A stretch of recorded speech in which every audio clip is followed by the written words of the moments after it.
तो कोरोना काल ने उद्योगों की कमर तोड़ कर रख दी है, लेकिन अब धीरे धीरे उद्योग पटरी पर भी लौट रहे हैं। और ऐसे में अब जो बजट आ रहा है उससे उद्योग जगत को काफी उम्मीदें हैं, ताकि उद्योगों को एक बार फिर राहत मिल सके। भोपाल के नजदीक मंडीदीप औद्योगिक क्षेत्र के उद्योगपतियों को वित्त मंत्री से क्या कुछ उम्मीदें हैं, आइए देखते हैं। कोरोना काल के बाद अब मंडीदीप में उद्योग पटरी पर लौट आए हैं। 80 के दशक में स्थापित हुए मंडीदीप में 400 से ज्यादा उद्योग हैं और क्षमता करीब 900 उद्योगों की है। एक अपग्रेडेशन सिस्टम पूरे वर्ल्ड में चल रहा है। हर चीज़ नई आ रही है। जब नई चीज़ आएगी तो डेफिनेटली आपको वो पर्टिकुलर पुरानी चीज़ बंद करनी होंगी। हो सकता है वो इंडस्ट्री जो चला रहा था वो इस योग्य ना रह जाए कि वो इंडस्ट्री को चलाए, तो दूसरा आदमी आके दूसरी चीज़ चलाएगा वहाँ पे। तो इट इज़ अ प्रोसेस। अगर 50% 60% भी इंडस्ट्रीज किसी इंडस्ट्री में चल रही हैं तो उसे सक्सेसफुल माना जा सकता है मेरे हिसाब से। 60,000 से ज्यादा श्रमिकों को रोजगार देने वाला यह औद्योगिक क्षेत्र कोरोना काल में दिक्कतों से जूझा। लॉकडाउन की वजह से कामकाज ठप रहा। जून जुलाई में 30% उत्पादन ही हुआ था। दिसंबर तक आते आते फैक्ट्रियां 100% उत्पादन कर सकी, मगर अभी भी उद्योगों की हालत पतली है। अभी भी ऐसा नहीं हुआ है कि हम इस परिस्थिति से ऊपर निकल के आ चुके हैं। ये कह देना मतलब गलत होगा। हम मेहनत कर रहे हैं, हम सब लगे हुए हैं, और जो भी हमारे पास बन पड़ रहा है हम करने की कोशिश कर रहे हैं कि इस जो आपदा हमारे ऊपर आई थी उससे हम निकल के आ जाएं। लेकिन ये हमारी पूरे बस में नहीं है, उसमें समय लगेगा। मंडीदीप में निवेश की संभावनाएं हैं, मगर उद्योगपतियों को लगता है कि सरकार और उद्योगपतियों के बीच संवाद बढ़ाए जाने की जरूरत है।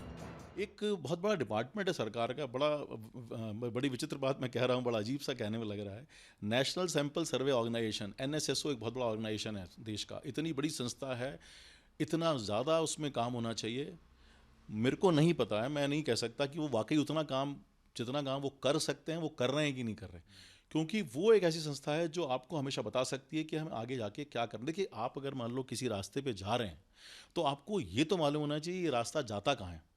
दूसरी चीज़ हमको ये, जब भी वहाँ सामने कोहरा है या इस टाइप की धुंध है जिससे आपको आगे दिखाई नहीं दे रहा है, तो उसको हटाने के तरीके निकालना पड़ेगा।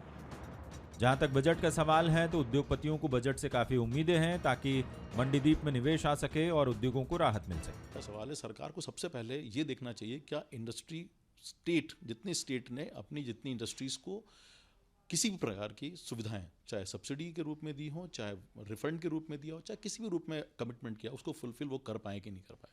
अगर स्टेट किसी कारण से नहीं कर पाए तो केंद्र सरकार को उसमें मदद करनी चाहिए, और उसके लिए एक सॉफ्ट लोन टाइप का लॉन्ग टर्म प्लान बनाना चाहिए कि साहब ठीक है, आपकी इंडस्ट्री में 2016, 17, 18, 19, 20 में इंडस्ट्रीज़ हैं जिनको अब तक किसी प्रकार की सब्सिडी रिफंड नहीं मिल पाया है। हम किस तरह से उस पैसे का अरेंजमेंट करें, हम स्टेट और सेंट्रल गवर्नमेंट उस पैसे को रोटेट करें जिससे कि वो इंडस्ट्री को सपोर्ट मिल सके। तो सरकार को ऐसे में एसेट गेन टैक्स से छूट दे देनी चाहिए, जैसे कि एक मकान बेचने के बाद दूसरे मकान खरीदने के लिए सरकार देती है। मंडीदीप में सालाना 60,000 करोड़ का कारोबार होता है और रोजाना 200 करोड़ का। 20,000 करोड़ का निर्यात किया जाता है और सरकार को 10,000 करोड़ का सालाना राजस्व मिलता है। ऐसे में मंडीदीप आत्मनिर्भर भारत का सपना पूरा कर सकता है, बशर्ते कुछ राहत मिले। Bureau report.